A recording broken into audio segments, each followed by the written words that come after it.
Welcome everybody to story time. Hi. Are you ready Yeah. to listen to Let Me Hear Your Voice? Oh shit. Okay, everybody. Shit.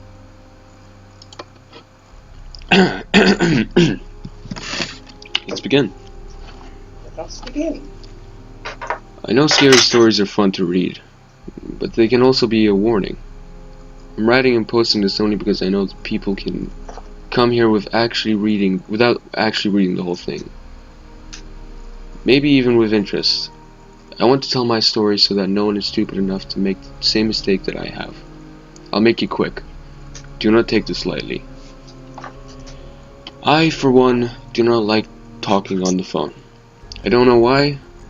I've become more and more antisocial over the years, and I only make an effort to hang out with a select group of people. Sounds like you, Brandan. Even with my best friend, Katie, our conversations are almost always through text. It's sad. I'm looking at my best friend right now. It's sad. More funny. But it's the reality of the times. Everyone wants what they want. Everyone wants what they want fast and with minimal effort. There are a million reasons why our technology addiction is harmful to us as a society. But I'm not talking about any of that right now. I'm talking about a real, immediate danger.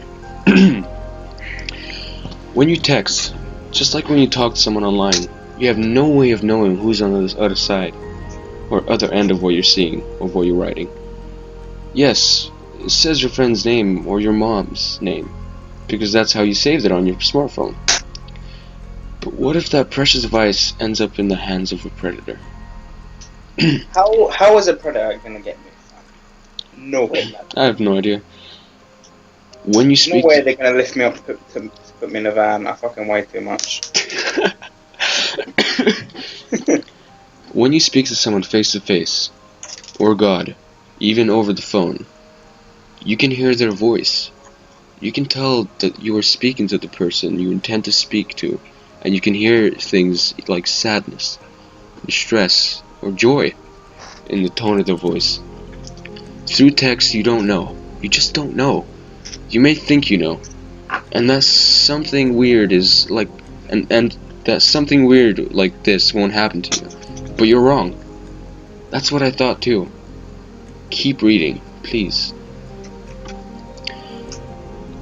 A few weeks ago, my boyfriend was out of town visiting his family, so I had the apartment to myself. I was excited to get some alone time, but I also offered my couch to my friend Katie, who was in between apartments at the time. I had nowhere to stay. I told her to stay any time, but that she should definitely stay. What the fuck?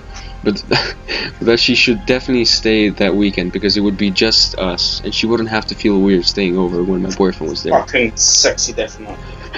Plus, we could have a girls' night like we used to when we used to live together. It was a Friday night, and I was tired from a long day at work, but I told her to come over whenever.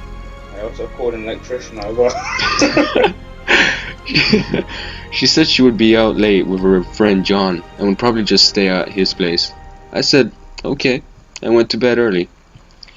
I've lived with my boyfriend for about a year now. Is this a spooky story? I don't know, it's a random one. Oh, okay. I've lived with my boyfriend for about a year now, and I've definitely gotten used to having someone there at night. I've always been a little scared of the dark, and I'll admit that he's gone. I left on all the lights in the apartment, and I double bolted the front door and my bedroom door, and left the TV on. I'm a wimp, I know. Hold on. That night, I fell asleep around 11 p.m. and woke up around 1 a.m.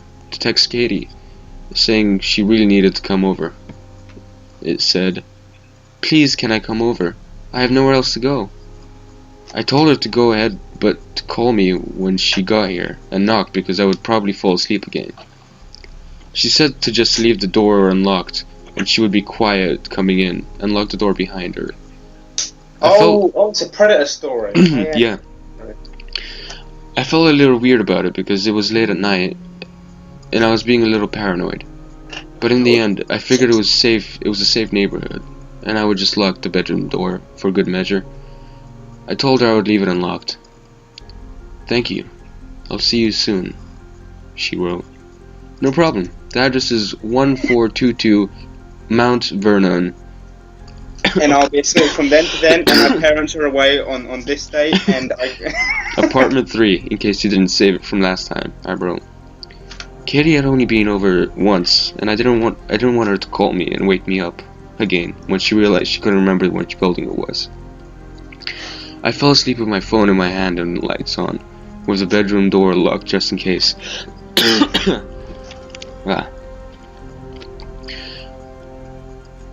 Hold on, I lost it. I woke up next morning around 7 a.m. I needed to go to the bathroom. I checked my phone and saw that Katie had gotten in around 1:30 a.m.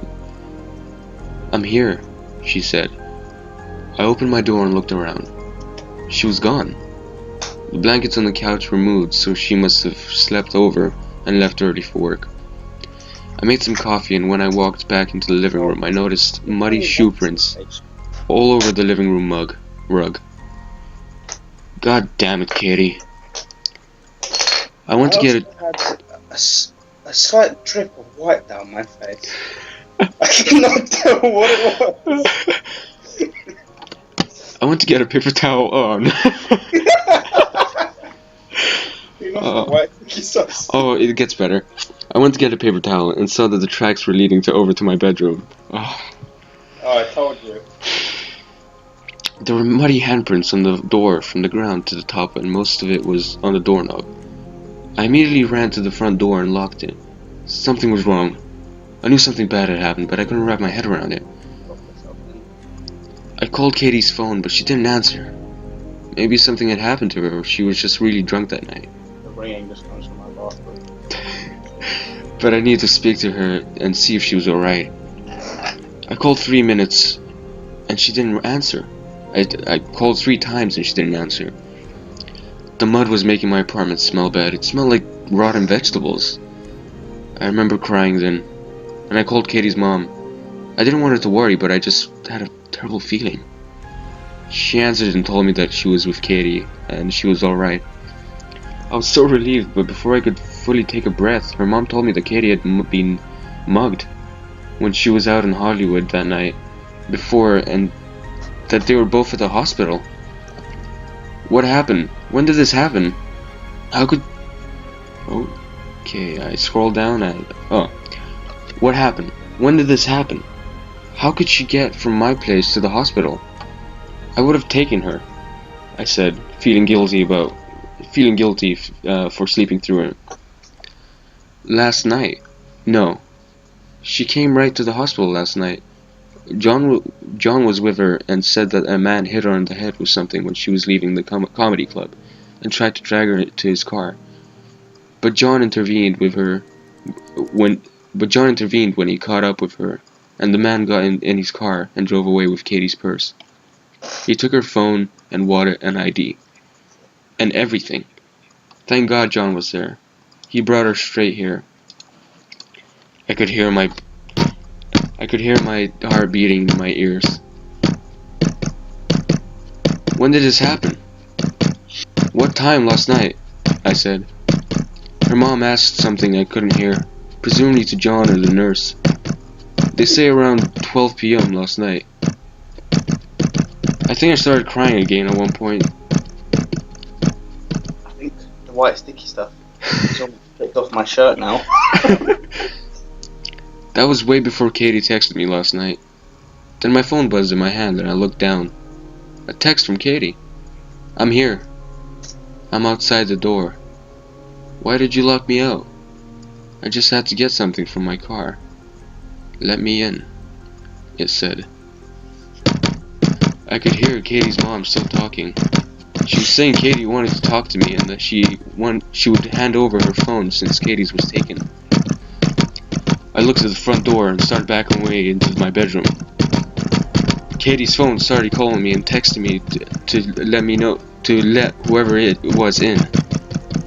I finally screamed, "You're not Katie." You're not Katie. Yeah?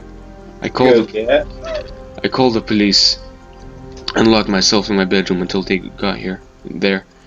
They couldn't find anyone.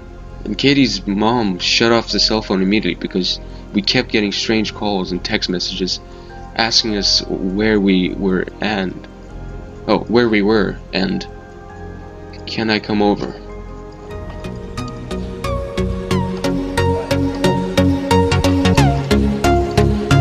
That's it.